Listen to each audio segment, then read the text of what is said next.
Well, I lost my dad. Died when he was 43. So I was 12. And also shaped what we had to do next. So, we didn't have a lot of choice. There wasn't any talk of universities. It was, we had to get out and get working. And it was quite a hard one to get past. And some of the family, some sort of made it out the other end of that. And unfortunately, one or two didn't.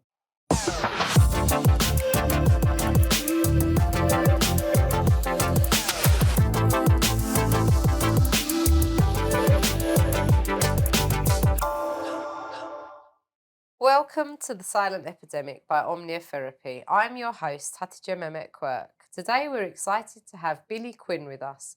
Billy is a remarkable entrepreneur, the co-founder of Central Compliance UK, former fundraising chair for a City Livery and non-executive director at TISO. From saving lives through health and safety training to advancing technology with AI-powered solutions, Billy's work impacts industries and communities alike. Billy, it's an honor to have you here today. Thank you Thank you very for much for coming having on. me. Great privilege. Let's begin by hearing about your journey. What led you to take on such meaningful work? Well, I guess for all of us, it starts at home, doesn't it? So Mm. I come from a big family, 6 children, 3 boys, 3 girls, Irish. My mum and dad were Irish. So a work ethic very, very, very early, particularly from my dad, if you want to, I milk round when I was sort of 10 or 11.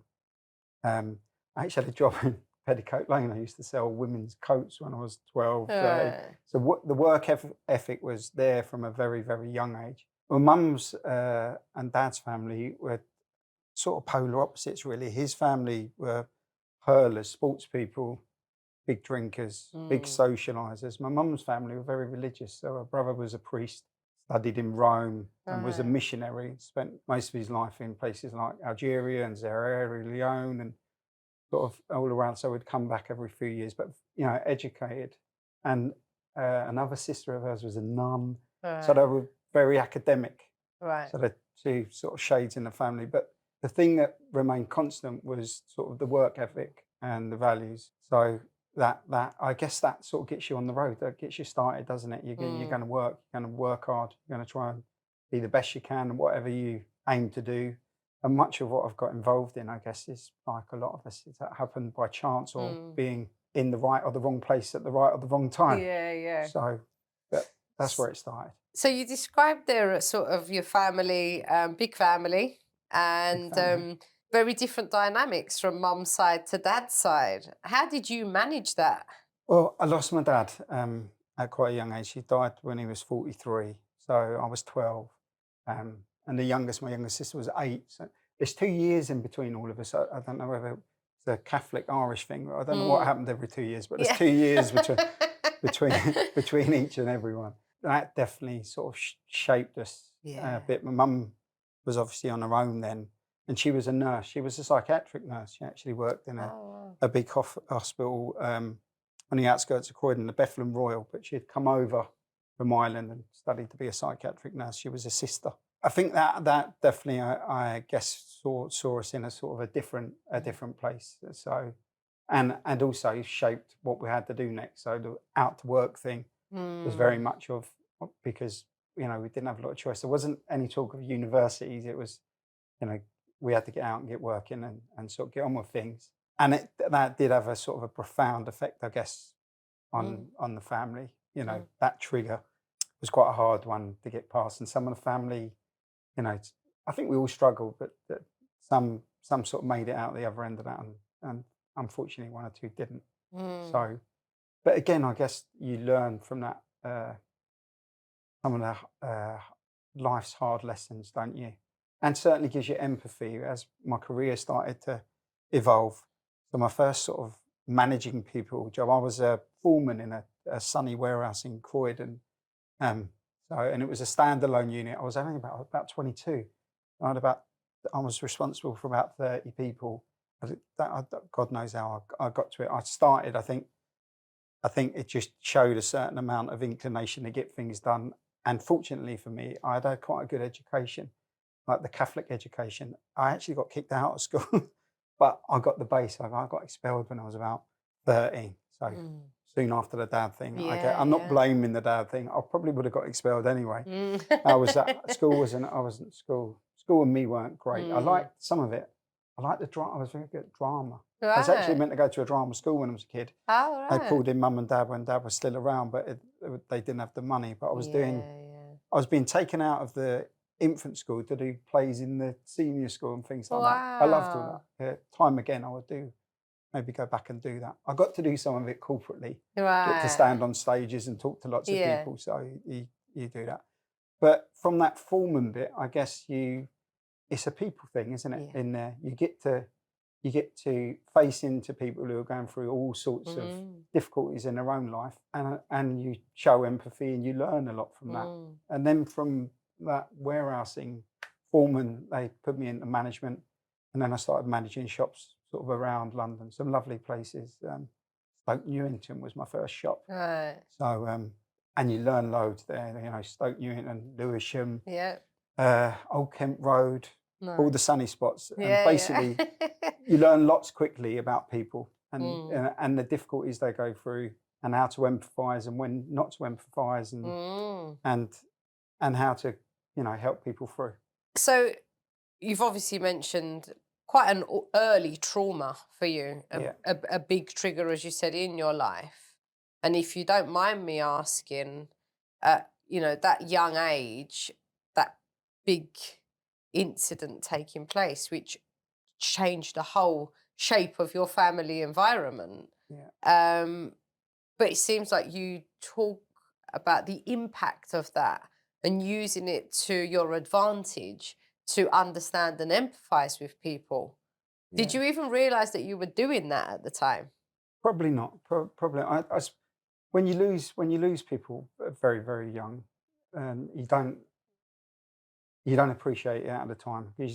I suppose the first time you lose someone, no matter what age you are, you don't really know what to do you? That's you've Mm. not been through it. So it's very difficult, and I suppose we've all lost those that people we love.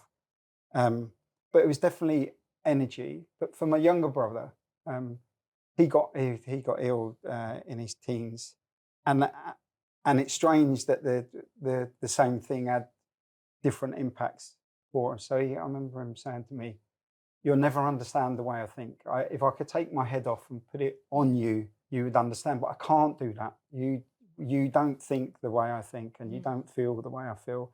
So I guess I feel pretty fortunate because there, but for the grace of God, I could have found myself getting ill Yeah.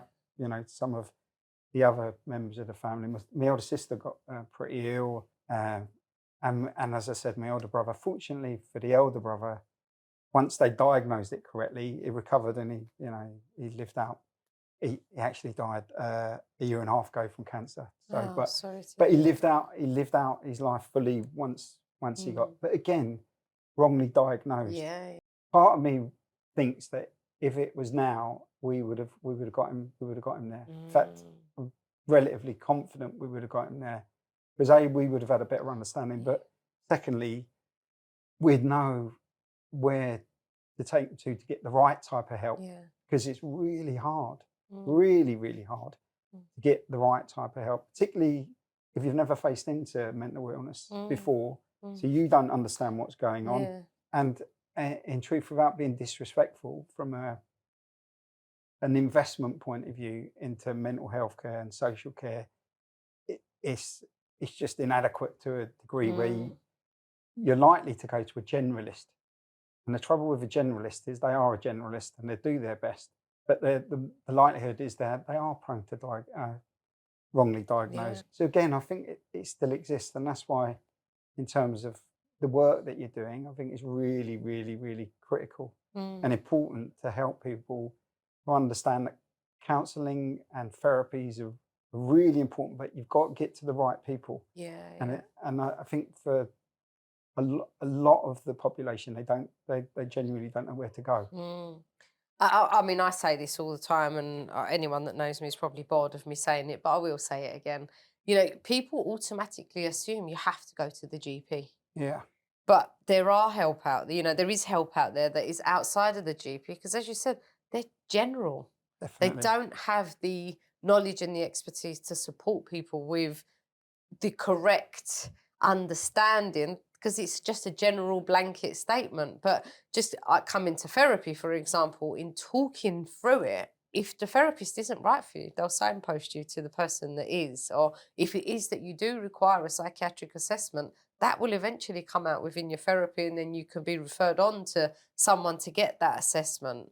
Um, and you say that there's more awareness now than what there would have been, years ago when your family experienced what they did. But I think people's understanding of what is out there is still very limited. Yeah. And also, I think different age categories face into it in very Mm. different ways. So if you Yeah, look at yeah. millennials against Gen Zs, I mean, speaking to a therapist recently, and she was saying that in terms of a clientele, 20s, 30s, 40s, lots and lots and lots.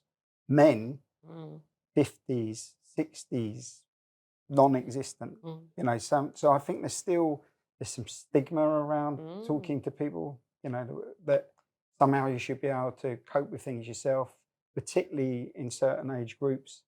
But I suppose at every age, there's a mm, sort of almost this feeling that you should be able to cope even when mm, you're not coping, yeah. even when you're not coping. But also that it's a negative to say that I'm struggling. Absolutely. Actually, it isn't. It's just being honest and Yeah. open, right? And it's being connected with yourself rather than putting that mask on of pretending to the world that everything is okay. You're actually saying, I'm not that good at the moment and I'm Yeah. going through this difficult time. And by sharing it and talking about it, you free yourself from the chains that is holding you in by pretending to the outside Yeah. world. You also don't burden the family. That's the Mm, other thing with therapy is often you hold your position because you don't want to put any more on the family. You know that they're already mm, suffering, mm, and through therapy you can take that away. It's a way of finding your healing or finding your tools or tactics to work through the things you need to without putting it back on those that you love who you know are struggling already. So mm. I'm a fan. It took me a long time to get to it, to be Yeah, honest. I yeah, I was probably in my 50s before I went and had any yeah. sort of counselling at all. And even for now, when you uh, speak to people, they go, "What you've gone and had counselling?" I said, in truth, I probably should have had it as a child, but it Mm. wasn't. Again, it wasn't No. offered, wasn't available. Different time. Yeah, yeah. Again, I think there's a lean, much more of a lean towards children if Mm. they have lost now to get Yeah. some sort of therapy, but probably again, like everything, it'd be underfunded, and it depends who they get to. Yeah, yeah. So, but Yeah. yeah, time again, I think the family would have benefited from therapy as the trauma hit, Yeah, or yeah. soon after. My mum Mm. actually, this kind of thing, because my mum's Irish, so everything that Yeah, yeah. very private, you've got to keep it in the house. Yeah. So I don't know whether she'd, God bless her, she's passed, but I don't know if Oh, bless you. she would appreciate me saying. But she went and had counselling. But again, years and years after the loss of my brother, she never, Mm. I Yeah. don't. It's hard to Oh, come back. God. Very hard to come back from losing a child, especially a Yeah. child who's deaf via suicide. Yeah. That's very difficult. She was a psychiatric nurse as well, Yeah. so layered within all that is a thing that Mm. she should have known or had more knowledge of being able to help and whatever. So yeah, that tough yard for her. But she actually spoke to me about the therapy. She said it was really tough. Yeah. Sometimes you got to go down the mine, haven't you? Oh, yes. And go to places you don't want to go. So I remember her sort of talking me through it. She did, and she benefited from it. But again, with hindsight, Mm. should have got there earlier. Should Yeah. have got there earlier. I always say that to people in terms of going to therapy is hard, Yeah. difficult. You're going to dig into places and go to areas of your life that are uncomfortable and are probably painful. And bringing all that up again is going to cause you some sort of disturbance and upset, Yeah, which is absolutely. challenging. But you've also got to think of by leaving them where they are, they're going to have their niggle at you anyway They come at you when you when you least. Yeah, don't they come at expect you it. when you're overly tired or overly stressed. Or they Yeah. come at you if you've had too much to drink, or they come at you when because they're there. Exactly. But if So you can do it in such a way where you're going through it in a safe space, yeah, where you know what you're doing is challenging, so you look after yourself in the process of doing so, you're going to free yourself of it coming at you when you're least expecting it, yeah. and you When are you least putting want it. exactly, and you're putting yourself in a better position. Absolutely, Yeah. absolutely. Yeah. Yeah, you're preaching to the converted. Yeah, good. I'm definitely, You definitely know there what? for It's it. so very rare to come across someone who's such a massive advocate because people still, I just don't understand where the whole reluctance to go and speak to someone comes from. No, So, no. It's fear, I think. yeah, Some yeah, of it's fear, yeah. and some of it is, we haven't always had sort of organisations where Mm, it's clearly signposted what you're going for and how they mm, might help. yeah, So yeah. again, as much as I think there's a long, long way to go, I think there are moves in the right direction. Unfortunately, mostly in the private sector because don't want to get political, but Yeah, ultimately, yeah. there's not enough funding, is Yeah. there, in other areas? I mean, even for the psychiatric hospitals, I mean, what was it, care in the community? They land grabbed, shut them all down. Mm, So you are reliant on trying to find your own care, mm, your own care. But it's there. I think it's there if A, you can get past the stigma of saying yeah, I should have it, and B, if if you do the research and get to the right place. yeah, Yeah, so yeah, definitely something I think more people should pursue. yeah. So, but hopefully for the younger generation coming through as well, is that because ultimately they're so much more tech savvy, that they've got so Mm. much more information at their disposal that wasn't there, and that can be a good thing, but also it can be a bad thing. But in terms of signposting, it can be a great thing. In terms of Yeah, yeah. self-diagnosing and What whatever that goes, I guess that can be a bad thing. Yeah, I find that the younger generations are more open to it. But then when they go to present the idea to a parent, the parent sort of says, well, you don't need that. Mm. What do you need that for? There's nothing wrong with you. And the block is still coming from that older From that Yeah, generational thing. Yeah. yeah. Yeah, I mean, I until very recently, I was working with a paralegal firm, about 6.5 years with them, and their their profile was sort of millennials, Gen Zs. They're Mm, legals coming through, so they've got their degrees and they've got the qualifications and coming through, and you find that they are definitely more open to use the stress word, the anxiety word, mm, the talk to you about being overwhelmed a lot. That's things saying I'm going through a lot. So but in terms of then where they go with that, mm, you do get to a very similar place, because if mm. for certainly the people I was responsible for, we were fortunate that we worked for a company that was quite open minded. So they they put in benefits so they could actually get Mm. advice and counselling and whatever. Yeah, yeah. Not all companies are there with that. But if they tried to go along the GP route, you normally found that, or generalise, that they were medicated. Yeah. There was medicate the first course of treatment is to numb, Yeah. as opposed to saying, okay, so what's the cause? Is to say, right, you're depressed. Here's some medication, Mm. and I'm not invoking medication. Medication is Yeah. important. You need medication to treat certain illnesses, and mental illnesses are no different. Mm. But it isn't the only. No. Shouldn't be the only. So yeah, I think they're more open to talk about it, but getting the right help is Mm. still an issue, Yeah, yeah. even for the up and coming. Yeah, yeah. So Because it's easier for a doctor to just prescribe some medication because it's the solution to the problem. But as you said, it's not getting to the root of the problem. Well, how long is that person going to take that medication before they're going to need more of it or a different type of it? yeah, Because that underlying cause is still there. yeah, and because most GPs are generalists, have they diagnosed Mm. the right mental illness? Is it the right medication? Is it at the right level? All of that, I guess, all of that is an issue because they're Mm. not specialised in that one Mm. area. So yeah, I still think there's a lot to do. There's a lot Mm. to do. So, in your career, what are the biggest hurdles you've faced and how did you overcome them? It's a great question. It's almost as good as a question of what do you do now? You go, oh, what do I do now? I think there's an element of learning that's a constant sort of thread, which you've got to sort of remind yourself of, that the fact that you have to keep learning and things are changing and you have to keep evolving and changing with it. There's a story. A story. This is an old story. When I was my first store as a manager was a store in Stoke Newington, and it used to be an old snooker hall. It was a furniture store, so it had furniture downstairs and upstairs. And my brother-in-law took me over there. I didn't know where exactly where it was, so we went over and we went into this shop. And my first day in this shop, I had sort of had a look round. I got there early, got there about 7:30 in the morning, and I sat in the office and I waited it because it was a shop. It was connected to a warehouse, so you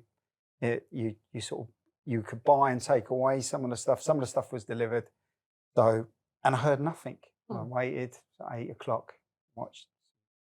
Guys turned up, some of the staff turned up, and some of the admin staff turned up, but still nothing, no noise. And I'd been sort of working for the company for 3 or 4 years. So normally you would expect, from a certain time it would erupt. You'd hear forklift trucks and noise and nothing. So I come out and I went to a back shut and there was these four warehousemen standing there, all not in uniform. And this was an operation where everyone would wear a uniform. So no, they were all in their own. And I said, what's going on? They said, oh, nothing works. What do you mean? So, well, the forklifts haven't worked for about 2 or 3 weeks. I said, okay, so what do you do? So well, we just sort of try and get by. And then it turned out that in terms of the shop, nothing did work in the shop. The lift that took you from bottom to top hadn't worked for months. The toilets were leaking. Almost anything that could be broken. The heating was broken. So I rang the central head office and said, it doesn't work in here. And I spoke to a guy, and I won't mention any names. I spoke to a guy I knew quite well, and I said, nothing works here. I'll call him Bob. Said, nothing works here, Bob. He said, look, Billy, he said, it's almost like a pathway you're on here. Everyone goes to that shop. It's their pathway to the bigger shops. Nothing's expected of you. Just get by. And so you sort of come back and you go, okay, right. So can I work in a place where everything, I mean, even in the toilets, works, yeah. when you went to the toilets, the windows were broken. So you actually looked out onto the high street. Saying, no, I can't. Scenic, at least. Yes. About 6 months later, we were rented into the national warehouse competition. We had completely revived the place and we got everything fixed and more. I brought in a local handyman, which you weren't allowed to do. I went out and took him in. And so he started by painting all the canteens and getting all the toilets so that everything was hygienic. We put a snooker table in, a pool table in for the guys. I started appraising all the different sections and getting to a place I'd never been appraised. No one had ever really spoke to him. I found out one of the warehousemen weren't legally old enough to be working in there. Oh, God. It was but basically you got them from a place where they went from feeling like they were the worst shop in the world to being champions. And I think that's been the hardest thing in a career, is to, regardless of what's put in front of you, try and get a group of people to believe that they're the best at what they do and feel good about what they do. And then externally, people will want to come. The better people will want to come. It gets better and it improves. So I think that's been my heart. How do you build teams? How do you motivate people? How do you get people into a place where, regardless of what their role is, they feel really, really important? So I'd say that's been the biggest challenge. But a challenge that I've tried to, I think I've rose to during my career through different corporate companies. So I've worked with Home Retail Group and Kingfisher. They look after B&Q and places like that, where you had really, really large teams, 470 million pound budgets and 18 hubs and, thousands of people you're responsible for. But ultimately, you come back to the same dynamic. Is everyone in a place where they feel important, empowered, you know, and they feel good about what they do, or they feel like they can progress. So I would say that that's the challenge, is to keep that energy and keep, you know, making people feel valued. Mm. And then there's an element of empathy, I think, that you've got to try and keep, which is things do go wrong for people, you know, and not everyone can be great. And some people aren't in the right positions doing the right things. So there's there's a reality piece that you've got to Mm. work through too. But also being available enough to even notice that person isn't in the right role for them doesn't necessarily mean they're not a right fit for the company or for where they are. I don't know. Just means that what they're doing isn't right for them. And if you're connected enough and you've got that communication open, you can have that sit down and move people around so That, that they fit better. It works, they're happier because they're feeling valued, heard, listened to. You're happier because you've got that team member actually in a place where they're performing to the best of their ability, and it works all round. I can't recall it, but there's a book about it's about the full production line, and basically it was at a time where they were going through lots and lots of hurdles and they were struggling financially. But one department that stood out, it was still sort of doing really, really well. So they went and they sort of tried to do, it was based in the States, they've done some analysis on why they were still performing against a backdrop Mm. where the rest of the business seemed to be underperforming. And it was a native Indian who was the foreman. And basically he used sort of animal principles, they'd say. He'd used terms like you wouldn't get a moose to climb a tree. But in effect, what he'd said is, instead of relying on looking to people's weaknesses and constantly battering them because they're not doing what you want them to do, he'd set out the entire department around what people's strengths were. Mm. And in that element, then he outperformed, and then they used those principles and sort of Mm. put that out to the rest. And I think that's what you try and do. Mm. Most everyone will have some talent or be good at something. And ultimately, they'll either be good at something within the organisation you're in, so you can sort of steer them towards that, or they'll be good at, you know, good at somewhere else, and even haven't been brave enough or haven't had the opportunity to Mm. get to it. So, but ultimately, they've got. If you motivate people, you'll get the best out of people. I've learned. I mean, that's the other thing. You've got to watch people, haven't you, Mm. and learn. And you see some of the leaders I've worked with where you admire what they do, and you go, "Oh, really good. I think I could do that," and you copy it. But Mm. then, likewise, you also see some things that are really authentic, where you go, "Right, that's good. I don't think I could pull that Mm. off in that way." But I admire what they're doing. I've got to come up with my own sort of ways of working. But I have been fortunate, I guess, that most I've worked for some big organisations with some really, really talented people, and ultimately, I've tried to learn as much as I can from Mm. those people within within the realms of accepting that I'm an individual myself and Mm. they're individuals. But yeah, I think I've been very lucky with my career and in that, guys. So I Mm. won't name drop, but some Yeah. greats. So, for organisations that are unsure about investing in health and safety compliance, what's one key message you'd like them to take away from this conversation? Well, the health and because the health and safety piece. So my work with Central Compliance UK, I've name dropped a little bit Mm. there, was a passion project, and that sort of happened really by chance. So I was in charge of uh, I was in charge of an operation where they had multiple third party suppliers, thousands of trade companies, and part of the formula for those companies is that they had to pass certain certification. Part of that was asbestos training, Mm. various health and safety training. And so I'd been involved in that partly or accountable for that at a senior level for many, many years, making sure that we had the systems and processes in place to make sure that the company wasn't liable Mm. if they did something and they hadn't been trained. But actually, I had within the office team, there was a gentleman who he was a lovely guy, but he's from New Zealand, and actually he passed away during my time there Mm.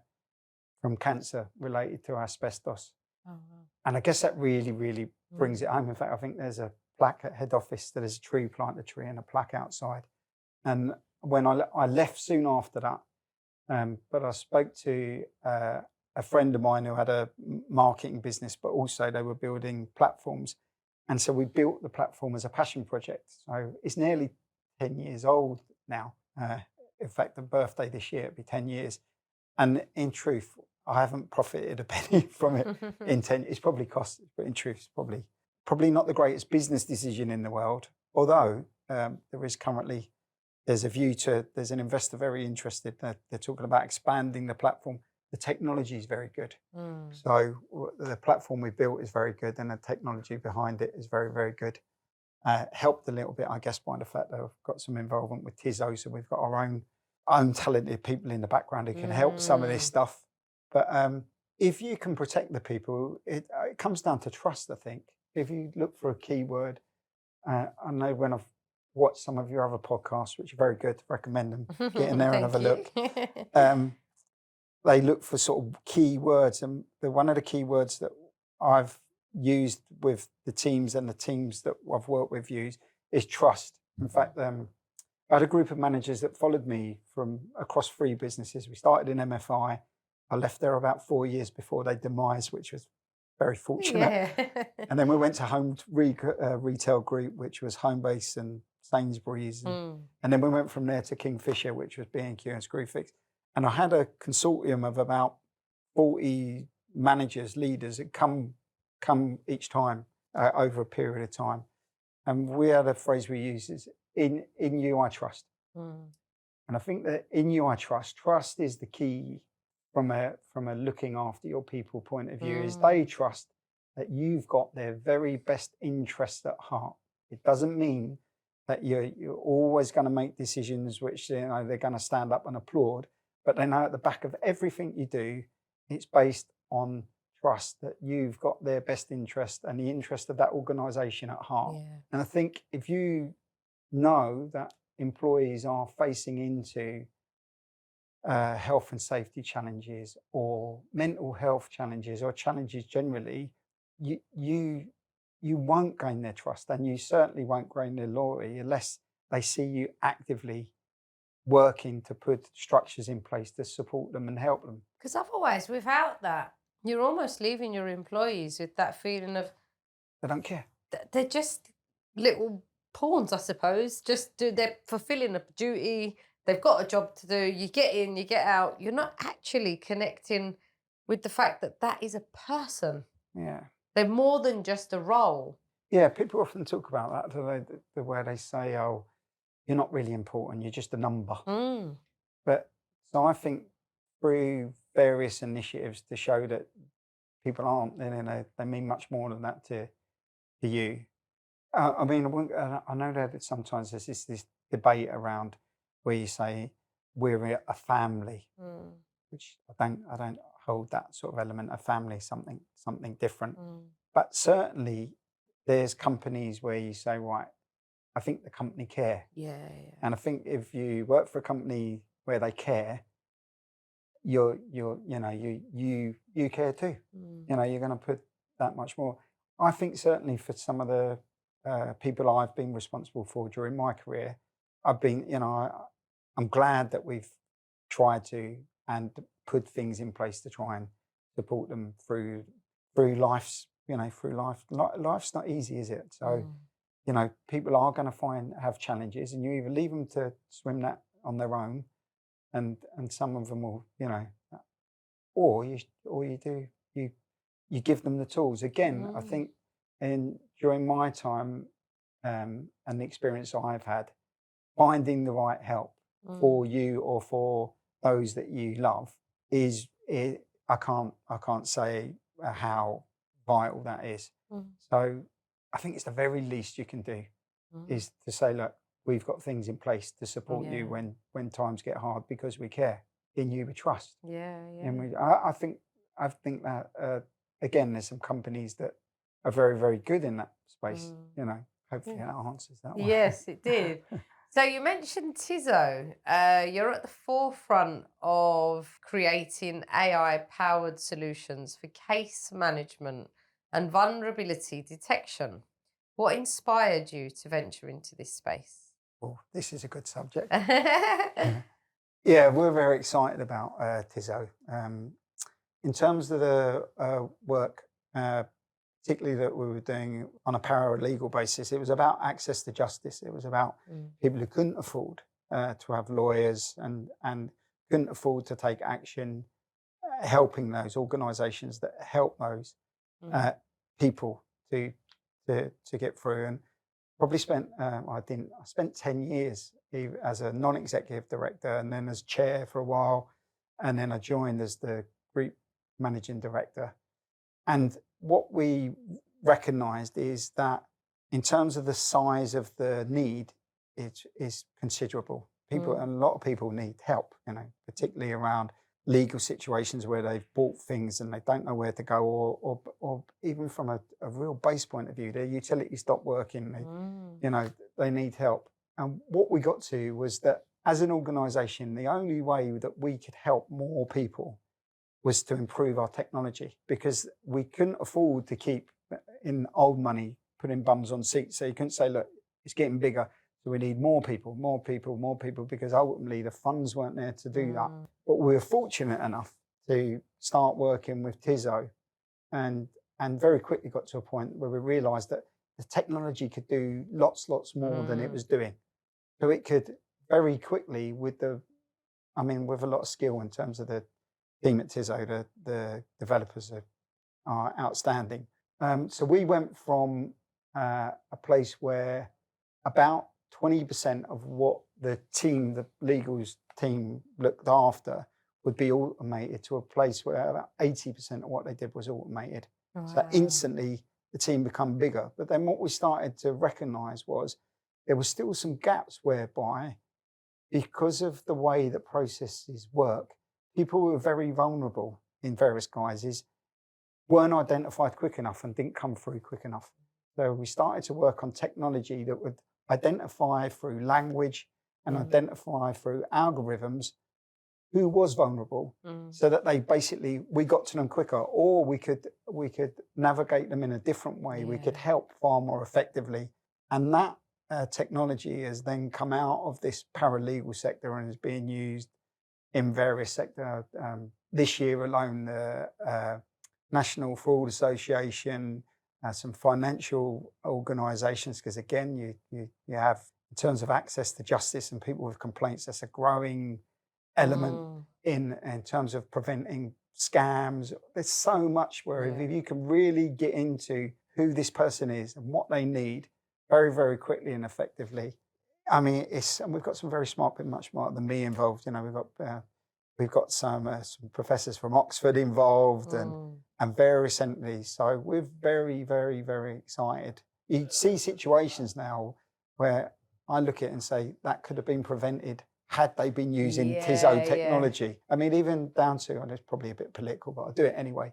But when you look at the recent situation with the Metropolitan Police and Mm. some of the situations identifying sort of people who've got disciplinary records, people who have been, Mm. people who shouldn't be there or wayward, our technology would have cut through that very, very quickly. Mm. So there's so many instances where if your technology can start to identify who people really are and Yeah. what they really need, or whether or not in truth they really should be there or not, Mm. then I think the sky's the limit. Yeah, So, yeah. Oh, so how exciting. Billy, thank you so much for sharing your journey and insights. It's been inspiring to hear about your dedication to creating impactful solutions.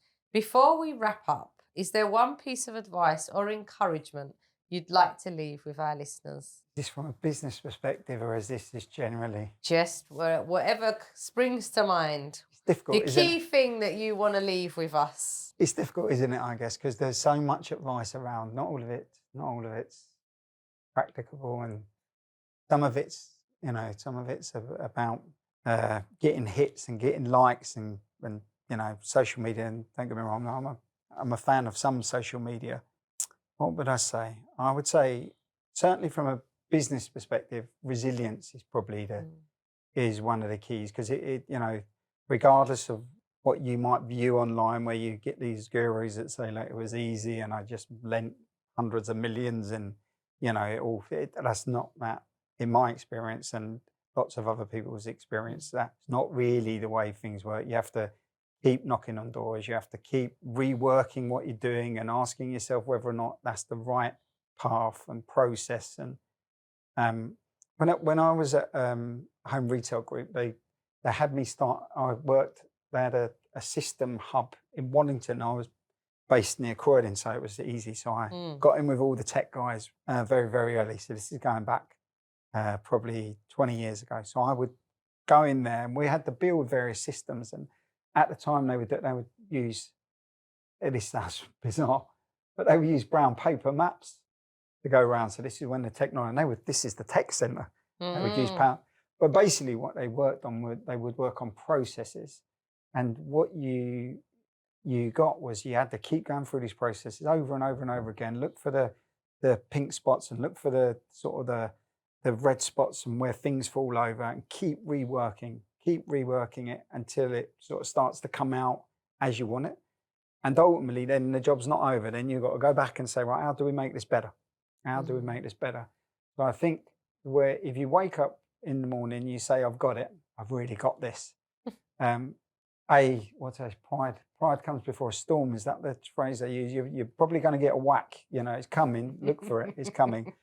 But I think life's a bit like that. And certainly your working career is a bit like that. You have to keep going back and challenging yourself to say, can this be done better? Can I do something different? Am I really using all the talents and the tools that I've been given, God-given?